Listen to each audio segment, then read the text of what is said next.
Part 14 of Chelmswood Junction's layout build. Roll the intros.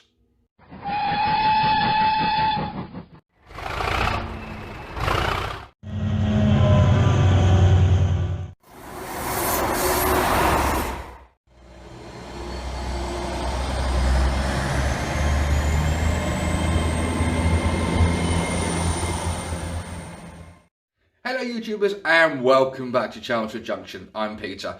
As the title suggests, this is layout update number 14 for Chelmswood Junction. Now it's been a while since I've done an update. Simple reason is why Christmas was coming up, just recently gone, and you never know what Santa's going to be in his sack. So without further ado, we're going to get down to baseboard levels and show you the progression of what's been going on in the layout. Any new rolling stock that's joined the layouts, any new locos, and further future things that are going to happen on the layout. So without further ado, let's get down to baseboard level. So new additions to the loco fleet is this lovely Class 37 in Civil Engineers BR livery. It's 37142. It is a Bachmann loco. Usual thing with the Bachmann loco, if you haven't already seen it, there is a video on this loco in one of my previous videos. Moving slightly along, we have a rake of 3 Daypole East China clay bullet wagons. As you can see, one is as it would come out of the factory, and 2 are the weathered variety.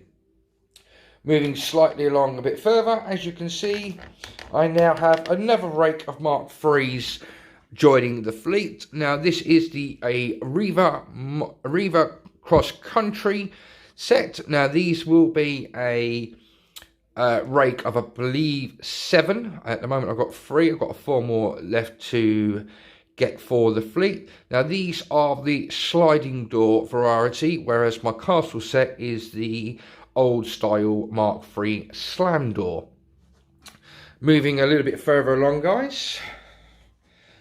Moving a bit further along. Oops, sorry about bashing the camera. Is you can see the Virgin Class 47. This one is number 47814, and it is named Totnes Castle. Good little loco for the area. Obviously, Totnes Castle being down in Devon area, it was named after one of the Castle Class GWR steam locos, so it is a fitting loco for this region. It also complements the rake of Mark II Hornby Mark II F's coaches there with the Intercity and also Virgin Cross Country. Okay. Also new to the fleet is this Class 20, which is 20146 in BR Rail Freight livery with the red soul bar. This is a Bachmann DCC sound fitted out the factory loco. The volume is a little bit low on the loco, but you can still clearly hear the sounds. And again, there is a video in my library showing you the sounds of this loco. Moving on to the actual progression of the layout. The station area hasn't changed at all. It's exactly the same, but there is further improvements around to this area. As you can see, we're walking around, that's exactly the same. Carrying on this way, this is exactly the same until we get to this area here. Now if you go back to my other videos, guys, this area here, this line here was a dead-end siding. It's now been incorporated into a 4th running line. So from back to front, you got the down main at the back, then obviously you got the up main. So you got those 2 will go under that part of the tunnel, will work its way right round the back. As you can see, you can just clearly see the tracks are under there. They work their way right the way down. These 2 are still, this has now become the down relief, and this one here is the up relief. So they go around into the tunnel there, and also have access to the depot and storage sidings. Moving a bit further down, as you can see, the Christmas tree farm hasn't been finished yet. I have got to get another pack of the bush trees, so this is nowhere near finished, this scene yet. Obviously, I've also got to get as well fencing for around the front of the bends, bushes. I have put in a old workman's hut just there, so that will be scenic into the scene there. But as you can see, from the other end of the layout to the right hand side of the depot up there, the two main tracks now finish off, come under here and depart this tunnel. Now what I've done is I'm just going to get you in a little bit closer, guys. I'm going to pause the camera quickly. So what I've done, guys, is I will run you through it, but this is actually going backwards. Now, the back line was left as it was. This line here, the up main line, used to go under the layout and come out of that tunnel there. So that line was detached from what is now the down relief, and then obviously carried on alongside the down main line right the way through under the town scene, right up to the top to exit right over there. Obviously, again with this one, this would have obviously been the inside track, so that's now become was attached to this one, so that is now going through the tunnel and then comes out again through that tunnel, and the new section again follows the rope down through the tunnel there. These four all carry on round this way. Now hopefully I'm going to try and build my own signal gantries. This will be a work in progress. Obviously I've got to identify what parts I'm going to be using, but this will be a gantry that will spread right across all four tracks and will hold four signals, one facing that way for the down main line, one facing that way for the up, one for the down relief and one for the up relief. So there's going to be a signal gantry there. Again, still undecided on what I'm going to do with this area. I'm still thinking about a turntable for this area, but again, I'm still undecided. So like I said, and as you can see, the TV has completely now gone. This is where there was a tunnel portal made of bits of woods, and my TV used to sit on top of this. That has now moved.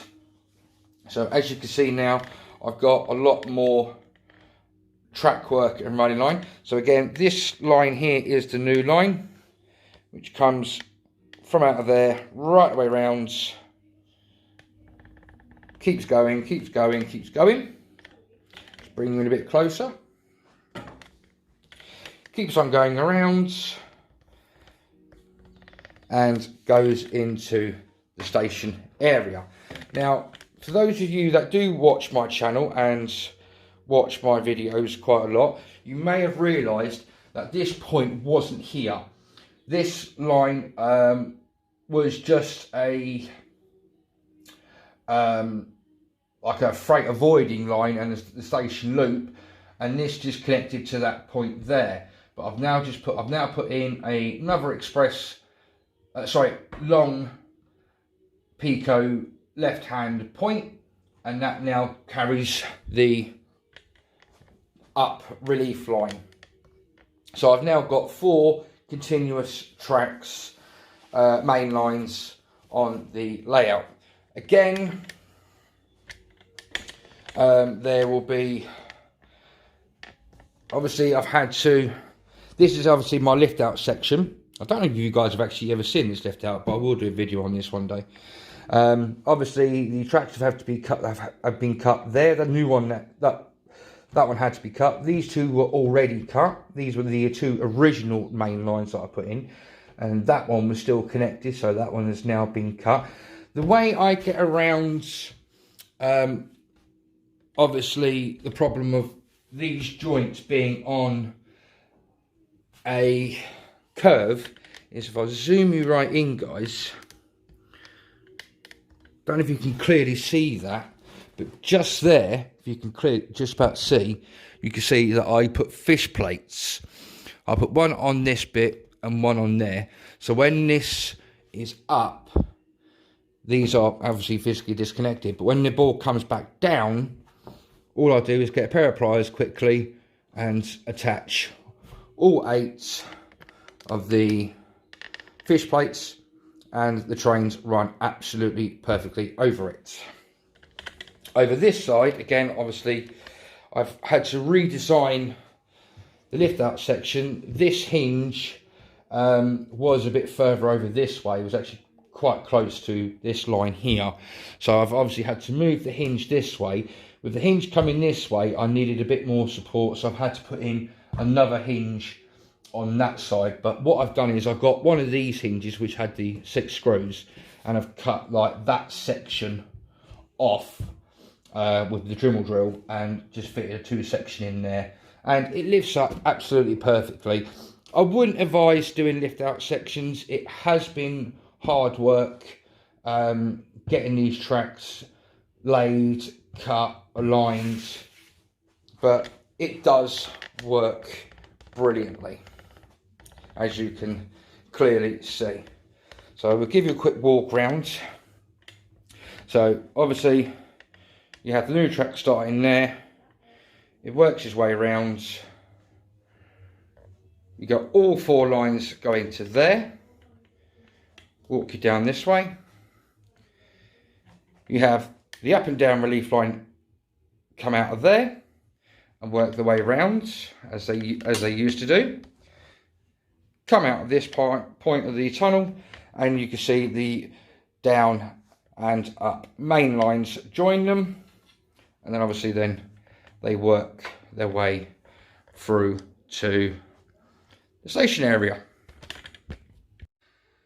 Also, I have received a copy of the MRYCG map. Let me just go and find it for you guys. So, as you can see, I've obviously got the printed out sheet of all the Model Railway YouTube community group railways for England, Wales and Scotland. But bearing in mind my camera's backwards, guys, because it's facing me. And also I've got the map, and I do believe I could quickly scan for it. You can actually see my one, which is number 147.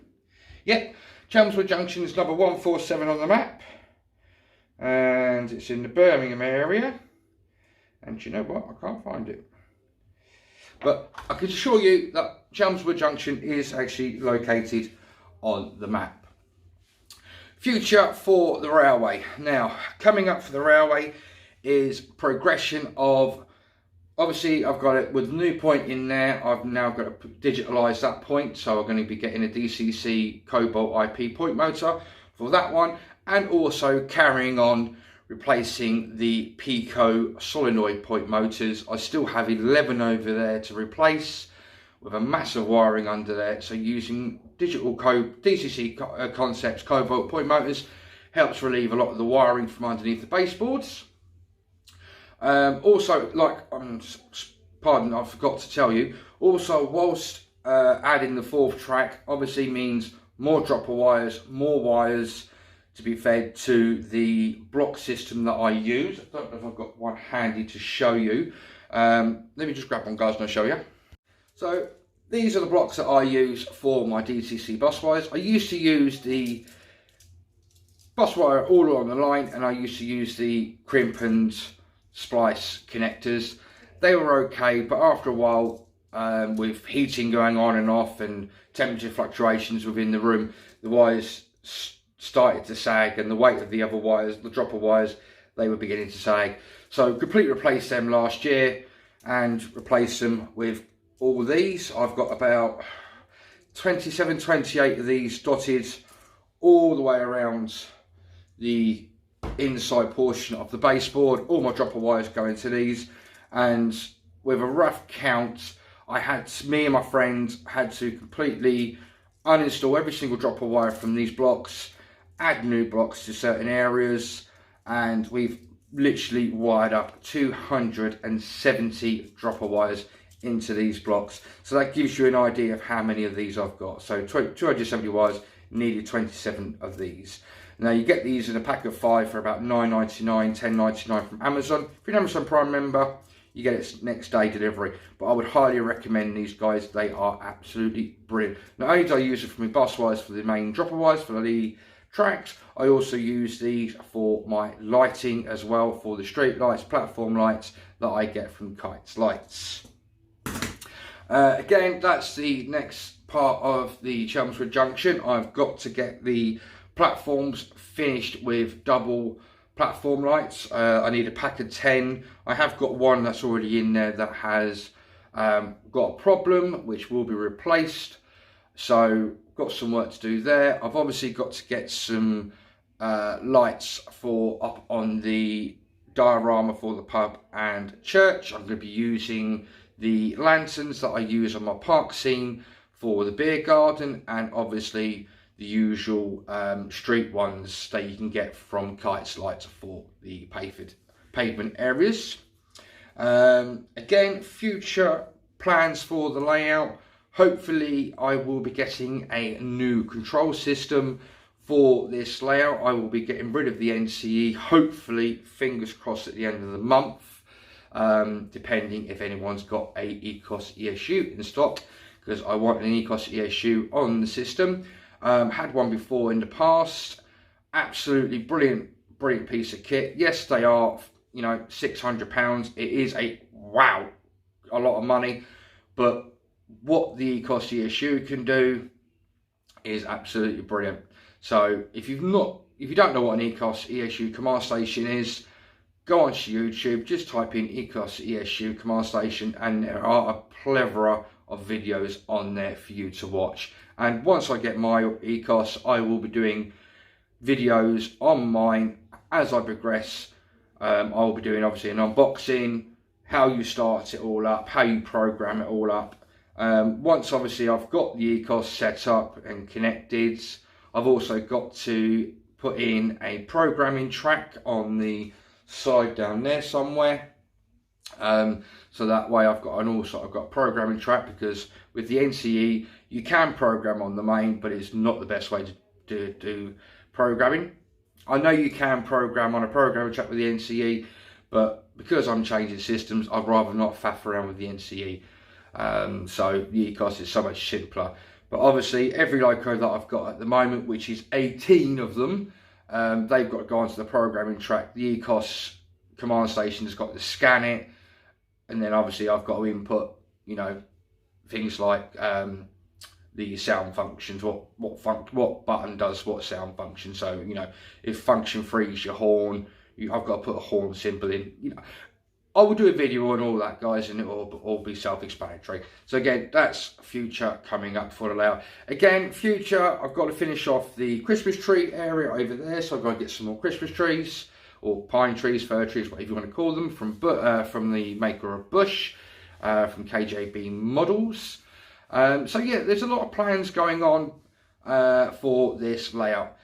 Sorry that I did do a hell of a lot of videos through the end of December and the beginning of January. Yes, I have gone a bit quiet, but doing the 4th track, having to deal with all the bus wires, that is why I have been quiet on my layout. There will be more videos to come on my channel soon, guys, I promise you.